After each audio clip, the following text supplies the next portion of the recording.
Yo! What's up mga kawasak? Welcome back sa aking channel at nakita nyo naman ang pagmumukha ko for today's vlog. Today is my rest day at day off ng isang OFW dito sa Saudi Arabia. So ngayon nagkakapilang ako dito sa baba para makalanghap naman ng sariwang simoy ng hangin at mamaya akit ako para magluto ng aking tanghalian at sana umabot ng kinabukasan para hindi na ako magluto bukas para sa pagdating ko galing trabaho. So yun lang mga kawasak at keep on watching lang kayo.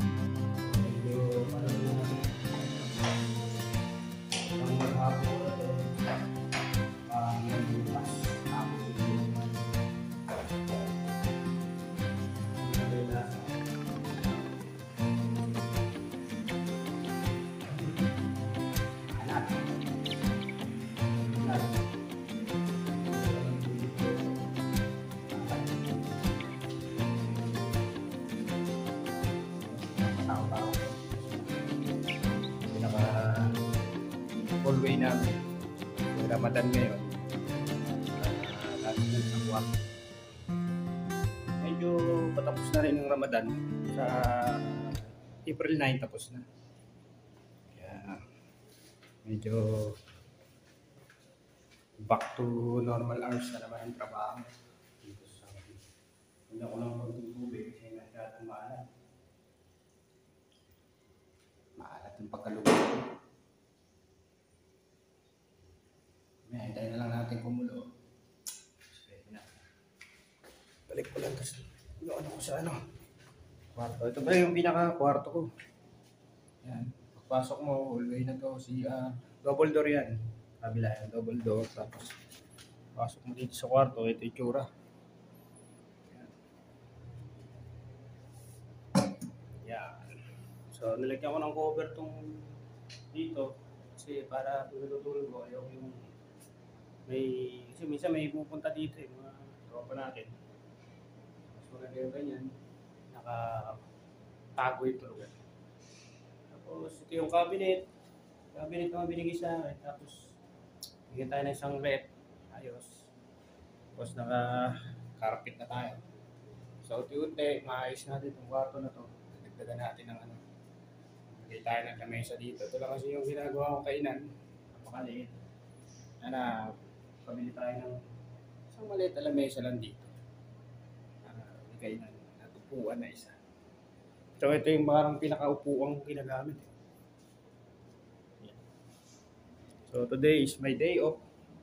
Walang pasok. So natapos na maglaba kanina. So dito na lang ako nagsasampay kasi walang sampayan sa labas eh. So naka-dryer naman to at may downy. Tutuyo naman siya dyan.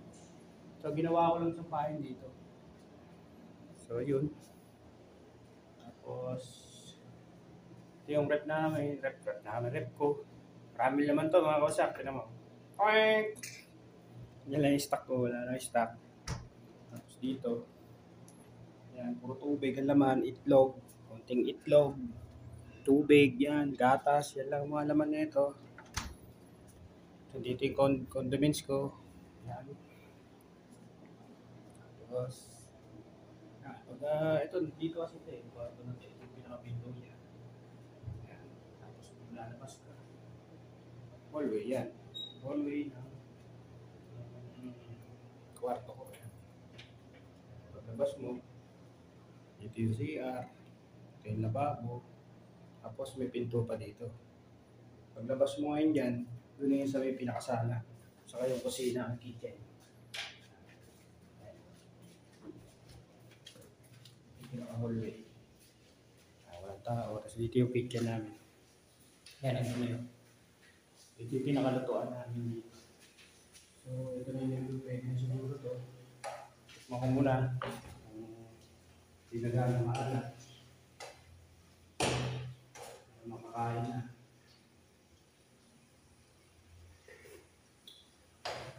Pwede na.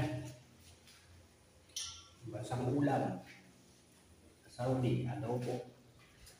Balik na natin. Pasok na natin sa kwarto.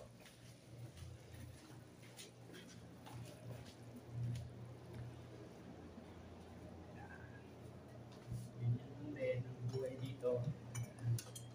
Tapos lagyan ko na naman ng takip. Sarado ko muna yung pinto dito. lock natin para walang istorbo. Kasi day off ngayon, sarap matulog.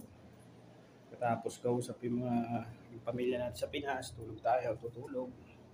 So binigyan din ako kagabi mga Sudani ng sambusa. Yan, sambusa tawag dito, binigyan nila ako. Ano nila kagabi. Kasamang date siya kagabi, kinain ko eh.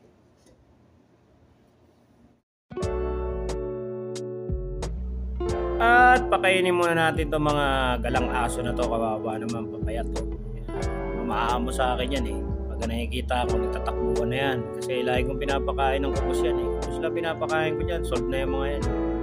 Pero yung mga ibang aso sa Pilipinas, hindi titirahin yung kubos kasi walang lasa eh.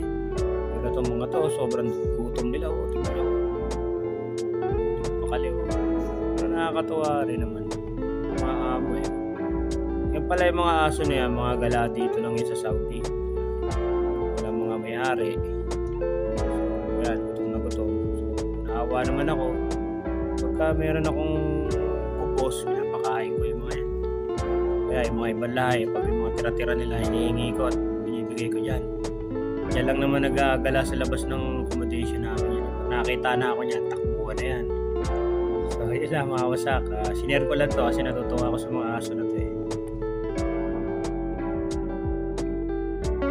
At siguro mga kawasak, dito ko na naman tapusin itong wala na namang kakwenta-kwentang video mga kawasak. Salamat sa inyong pagbisita at salamat sa inyong panunod. At lagi niyong tatandaan mga kawasak, peace, love, and happiness. Much love mga kawasak. See you in the next vlog. Peace!